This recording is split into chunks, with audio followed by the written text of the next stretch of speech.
Canada's latest inflation data rose 2.2% on a year-over-year basis in November, matching the increase seen in October. Let's get more on this from Sal Guatieri, Director and Senior Economist at BMO Capital Markets. It's good to have you. Thanks for joining us. Good morning.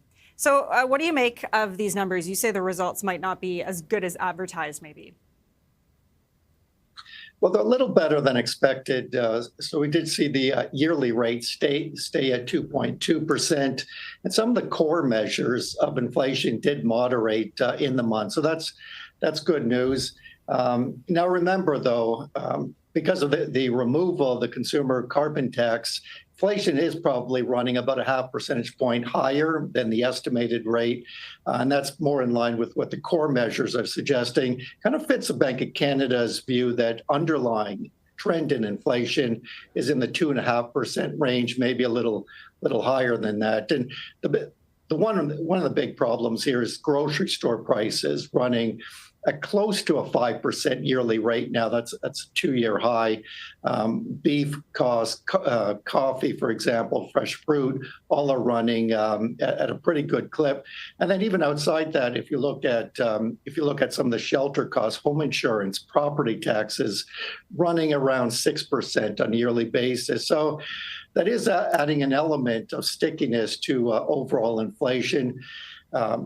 Could be worse, of course, but clearly the underlying rate of inflation is probably a little higher than the current measured rate. Mm-hmm. Yeah, let's talk about the underlying problem when it comes to the inflation. You mentioned that is the grocery prices still so high.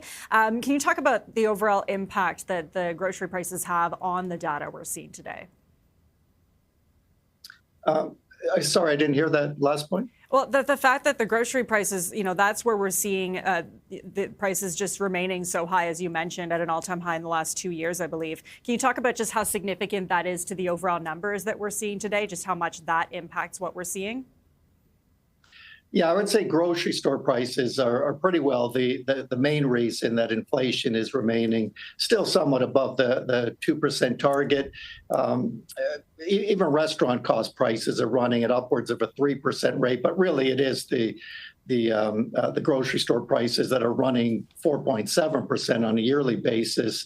And the increases are fairly broad-based. It's not just beef, for example, or coffee, fruit, fresh vegetables. Prices are also up quite a bit. So, there's idiosyncratic reasons for some of those pressures. For coffee, for example, just weather conditions have been a problem.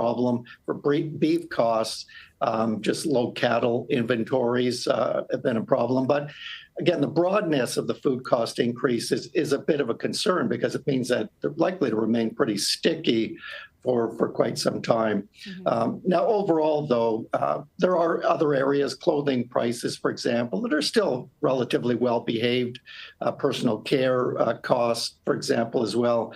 So I wouldn't say the above target inflation is all that broad based, but there's still some room to go on the Bank of Canada's part. For example, if it is to achieve its 2% target on a sustained basis. So then what should the Bank of Canada do? Well, probably nothing at the moment. And that does seem to be its main message coming out of the last policy meeting, that it's pretty comfortable with where interest rates are right now. They're at levels supportive enough to keep the economy moving forward and out of a recession, but not so low that they would risk another resurgence in inflation. So I think the Bank is pretty content to keep interest rates where they are right now. Our general sense is they're probably on hold at least through all of next year. Again, a little bit concerned about the underlying rate of inflation still tracking above their 2% target. So that alone will probably keep them on the sidelines for quite some time. But the other good news, or the good news, is that we are seeing some of the core measures of inflation tick downwards now in November. The less good news is that the economy also seems kind of weak in the fourth quarter. We did get manufacturer shipments. They fell in October, suggesting the economy probably will slow in the current quarter after rebounding in the third quarter. So that's another reason for the Bank of Canada not to raise interest rates anytime soon. I know the market is anticipating or pricing in some possibility of a rate increase late next year, but we just don't see that happening as well.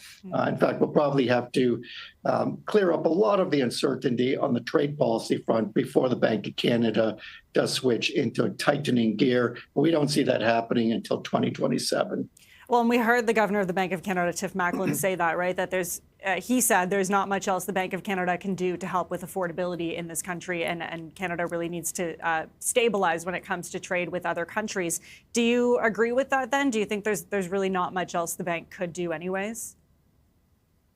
For the most part, yes. I mean, the Bank of Canada has done a lot already. It's cut interest rates almost 3 percentage points in the past just over 2 years. So that's that's good news. That is providing significant support to the economy. It does have policy rates at least at the low end of a neutral range. So that's providing support. So a lot of the things on the inflation front, food costs, for example, property taxes, home insurance costs, really are out of the hands of the Bank of Canada.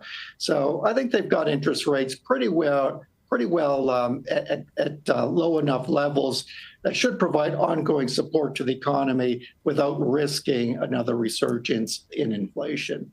Okay, Sal Guatieri, Director and Senior Economist at BMO Capital Markets. We'll have to leave it there. Thanks so much for joining us. Appreciate your time.